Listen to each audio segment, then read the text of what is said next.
Perkenalkan, nama saya Khalifatur Rahman, jurusan akuntansi Fakultas Ekonomi Universitas Negeri Semarang, NIM 721 Saya membuat video ini untuk memenuhi tugas mata kuliah akuntansi forensik dan audit investigasi. Jadi saya pada video ini akan menjelaskan terkait kecurangan laporan keuangan terkait pendapatan. Nah, materi atau penjelasan saya nanti mengacu pada buku Mark F. Zimmerman berjudul Akuntansi Forensik. Pembahasan pertama yang perlu dibahas pada laporan keuangan terkait kecurangan laporan keuangan terkait pendapatan, yaitu alasan atau apa yang membuat kecurangan pada pendapatan ini bisa terjadi. Ada dua hal. Yang pertama, banyaknya alternatif yang dapat diterima dalam pengakuan pendapatan. Lalu yang kedua, mudahnya melakukan kecurangan pada pendapatan menggunakan akun pendapatan serta piutang. Selanjutnya, kita akan mengidentifikasi exposure kecurangan pendapatan dari kemungkinan transaksi yang terjadi yang berhubungan dengan akun pendapatan. Yang pertama, pada transaksi menjual barang atau jasa, skema kecurangan yang dilakukan adalah mencatat penjualan fiktif. Yang kedua, mengakui pendapatan belum saatnya. Yang ketiga, memperbesar nilai penjualan yang tidak semestinya. Lalu yang kedua, membuat estimasi catatan piutang tak tertagih. Skema kecurangan yang dilakukan adalah memperkecil cadangan piutang tak tertagih sehingga nilai piutang menjadi meningkat. Selanjutnya yang ketiga, yaitu pada transaksi pengembalian barang dari pelanggan, skema kecurangan yang terjadi adalah tidak mencatat retur penjualan tersebut atau mencatat retur setelah periode tersebut berakhir. Lalu yang keempat, pada penghapusan piutang tak tertagih, skema kecurangan yang terjadi adalah tidak mencatat penghapusan piutang tak tertagih atau menghapus piutang tak tertagih pada periode selanjutnya. Yang kelima, yaitu pada transaksi menerima kas setelah periode potongan, skema kecurangan yang terjadi adalah yang pertama, mencatat transfer bank sebagai penerimaan kas dari pelanggan. Lalu yang kedua, memanipulasi penerimaan kas dari pihak terkait. Contoh kecurangan yang terjadi bisa saja lapping. Lalu yang ketiga, mencatat ayat jurnal fiktif. Contohnya mendebet kas lalu mengkredit piutang, namun sebenarnya hal itu tidak terjadi. Selanjutnya yang terakhir, pada transaksi menerima kas selama periode potongan, itu skema kecurangan yang terjadi adalah tidak mencatat potongan yang diberikan kepada pelanggan. Selanjutnya kita akan mengidentifikasi indikator yang terjadi pada kecurangan pendapatan. Yang pertama ada indikator analisis. Indikator analisis ini berkaitan dengan peristiwa-peristiwa ekonomi, transaksi akuntansi, serta hubungan keuangan maupun non-keuangan yang tidak wajar. Lalu yang kedua ada indikator akuntansi atau dokumentasi. Ini berkaitan dengan sistem pencatatan dalam akuntansi yang tidak wajar, seperti dokumen yang hilang, ayat jurnal yang tidak sesuai, atau buku besar yang tidak balance gitu, dan lain sebagainya, seperti peristiwa-peristiwa semacam yang saya sebutkan tadi. Lalu yang ketiga, indikator gaya hidup. Indikator gaya hidup ini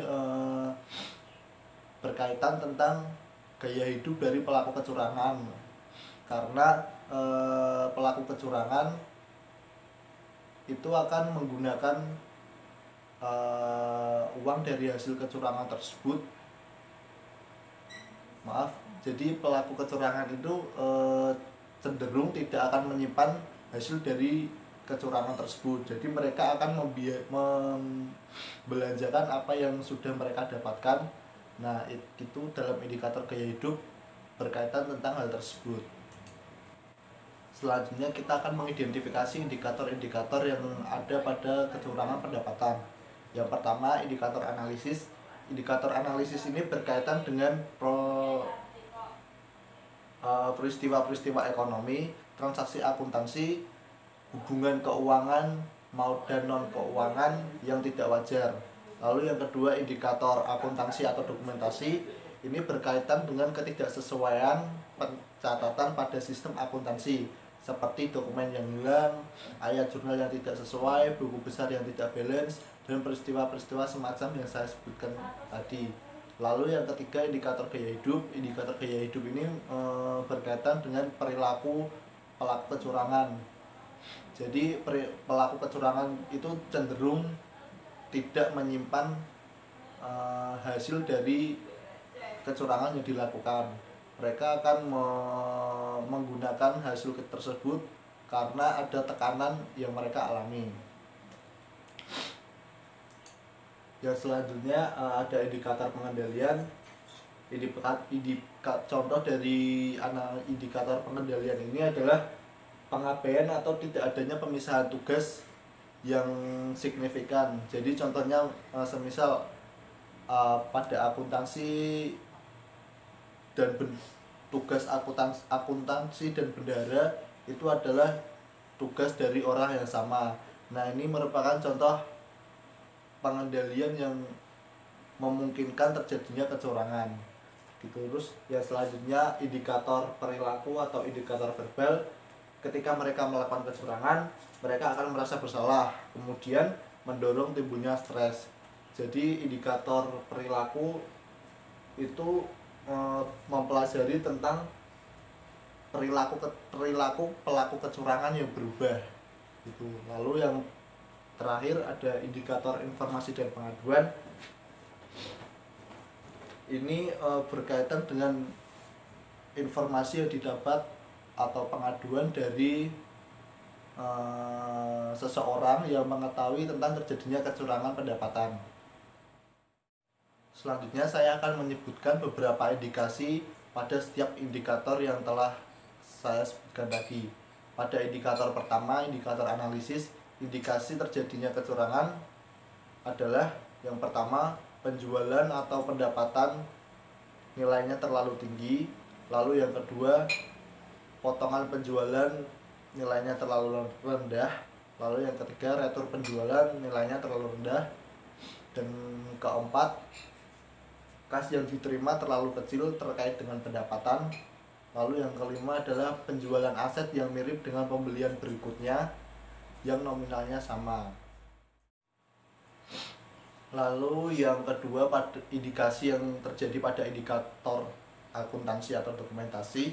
Yang pertama adalah dokumen yang hilang pada siklus pendapatan. Lalu yang kedua, buku besar terkait pendapatan yang tidak sesuai. Lalu yang ketiga, akun yang nilainya signifikan namun tidak dapat dijelaskan oleh bank maupun rekonsiliasi lainnya. Selanjutnya, indikasi yang ada pada indikator pengendalian. Yang pertama adalah manajemen mengabaikan aktivitas pengendalian internal terkait siklus pendapatan. Yang kedua, munculnya pelanggan baru yang tidak wajar dalam jumlah yang besar. Lalu yang ketiga adalah kelemahan pada proses pisah batas atau proses akuntansi penting yang lainnya. Lalu yang selanjutnya pada indikator perilaku dan indikator verbal, indikasi yang terjadi adalah respon yang tidak konsisten atau tidak jelas terkait pertanyaan mengenai siklus pendapatan maupun prosedur analitis. Lalu yang kedua, menolak akses terhadap fasilitas pegawai, catatan, pelanggan, pemasok yang memungkinkan memberikan arah ke bukti terkait siklus pendapatan. Lalu yang ketiga, penundaan yang tidak biasa yang dilakukan oleh entitas untuk memberikan informasi yang diminta terkait pendapatan. Lalu yang selanjutnya, indikasi yang terjadi pada indikator gaya hidup adalah penjualan saham perusahaan dalam skala besar pada waktu yang berdekatan dengan tanggal diumumkannya perolehan laba atau pada tanggal lainnya yang tidak wajar. Yang kedua, bonus dengan nilai yang signifikan terkait pemenuhan perkiraan laba. Yang ketiga, kekayaan bersih pribadi eksekutif terhadap saham perusahaan. Lalu pada indikator informasi dan pengaduan, yang pertama, informasi atau pengaduan bahwa kecurangan pendapatan mungkin sedang terjadi. Yang kedua, kecurangan pendapatan diungkapkan pada perusahaan-perusahaan yang menjalin kerjasama dengan perusahaan tersebut dengan nilai yang signifikan. Selanjutnya, mengenai pencarian secara aktif indikator kecurangan pendapatan, itu dapat dilakukan dengan dua cara, yaitu menunggu menemukan bukti kecurangan secara tidak sengaja, lalu yang kedua melakukan pencarian secara proaktif. Selanjutnya, pencarian secara aktif indikator analitis terkait pendapatan dapat dilakukan dengan cara melakukan analisis terhadap saldo keuangan dan hubungannya dalam laporan keuangan. Yang kedua, membandingkan jumlah atau hubungan dalam laporan keuangan dengan informasi di luar laporan keuangan.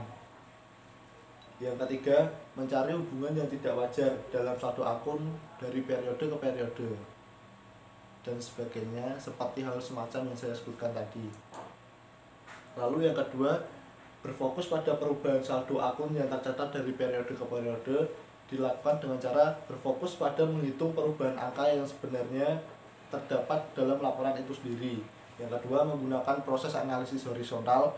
Lalu yang ketiga, mempelajari laporan arus kas perusahaan.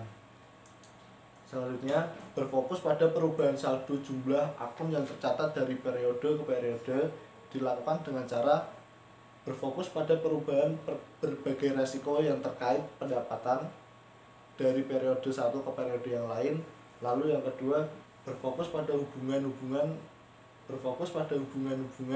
dalam laporan keuangan sebagai indikator kecurangan adalah dengan mengkonversi laporan keuangan dalam bentuk presentase dan melakukan analisis vertikal. Yang selanjutnya adalah membandingkan informasi laporan keuangan antar perusahaan.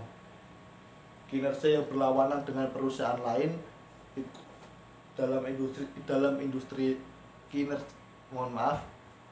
kinerja yang berlawanan dengan perusahaan lain dalam industri yang sama seringkali memberikan sinyal adanya kecurangan.